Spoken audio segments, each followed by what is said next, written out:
Here's how to fix the failed to initialize watchdog or failed to start service error on Windows. First, search your PC for core isolation and open the corresponding Windows security setting.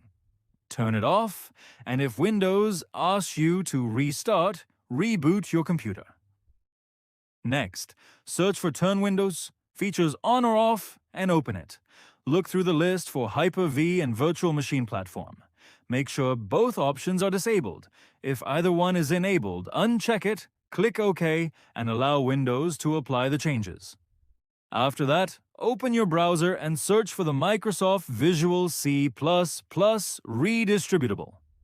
Open the official Microsoft result and scroll down until you find the download table containing the x86 and x64 versions.